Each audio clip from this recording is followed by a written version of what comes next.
తెలంగాణలోని నల్గొండ జిల్లాలో ఉన్న నాగార్జునసాగర్ ప్రాజెక్టుకు భారీగా వరద ప్రవాహం కొనసాగుతుంది. ఎగువ ప్రాంతాల నుంచి వస్తున్న భారీ వరదల కారణంగా ప్రాజెక్టులోకి నిరంతరం నీరు చేరుతుంది.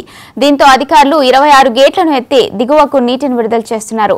ఇందులో 8 గేట్లను 13 అడుగుల మేర, 18 గేట్లను 10 అడుగుల మేర ఎత్తి దాదాపు 3,81,892 క్యూసెక్కుల నీటిని విడుదల చేస్తున్నారు. ప్రాజెక్టు ప్రస్తుత నీటి మట్టం 583.20 అడుగులకు చేరగా ప్రస్తుతం స్థాయి నీటి మట్టం 590 అడుగులుగా ఉంది. ప్రస్తుత నీటి నిల్వ సామర్థ్యం 292.344 టీఎంసీలుగా ఉంది. ఈ వరద ప్రవాహం నేపథ్యంలో అధికారులు అప్రమత్తంగా ఉన్నారు.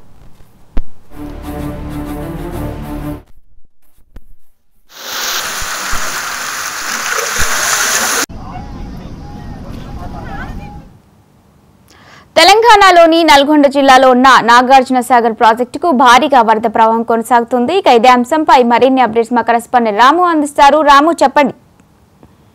కర్ణాటక, మహారాష్ట్రాల్లో కురుస్తున్నటువంటి భారీ వర్షాలతో ఇటు కృష్ణా పర్వత ప్రాంతాల్లో ఉన్నటువంటి ప్రాజెక్టులన్నీ కూడా నిండుగుండలే మారాయి. ఇటు కృష్ణా పర్వత ప్రాంతాల్లో ఉన్నటువంటి ఆల్మట్, నారాయణపూర్, దూరాల, తుంగభద్ర, శ్రీశైలం, నాగార్జునసాగర్ ప్రాజెక్టులన్నీ పూర్తి స్థాయి నీటి మట్టానికి చేరుకోవడంతో కూడా ఎగువ నుంచి కూడా భారీగా వరద నీరు వస్తున్న క్రమంలో వచ్చిన నీటిని వచ్చినట్టు కూడా దిగువకు విడుదల చేస్తున్నారు గేట్లను ఎత్తేసి. ఈ నేపథ్యంలోనే నాగార్జునసాగర్ ప్రాజెక్టుకు 2009 తర్వాత భారీగా వరద నీరు వస్తున్న నేపథ్యంలో అలా ఇటు అధికారులు అలర్ట్ అయినటువంటి పరిస్థితి ఉంది.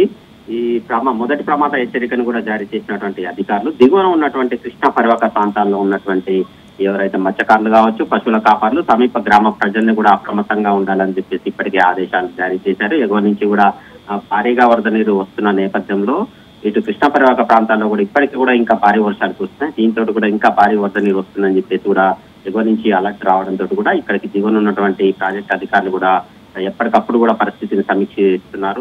వచ్చిన నీటిని వచ్చినట్టే దిగువ విడుదల చేసే క్రమంలో కూడా పూర్తి స్థాయి నీటి మట్టం నాగార్జునసాగర్ చూసుకుంటే 590 అడుగులకు గాను 583 అడుగులు మాత్రమే మెయింటైన్ చేస్తున్నారు. ఎందుకంటే భారీగా వరద నీరు వస్తే కొంత గ్యాప్ ఉండాలని చెప్పేసి కూడా మెయింటైన్ చేస్తున్నటువంటి పరిస్థితి ఉంది. ఇక 4 లక్షలకు పైగా ఇంట్లో 4,80,000 పైగా ఇంట్లో వస్తుండగా అవుట్ఫ్లోగా 4,78,000 క్యూసెక్ల నీటిని దిగువకు విడుదల చేస్తున్నారు. మొత్తంగా ఇటు కుడి ఎడమ కాలంలో కూడా మరోవైపు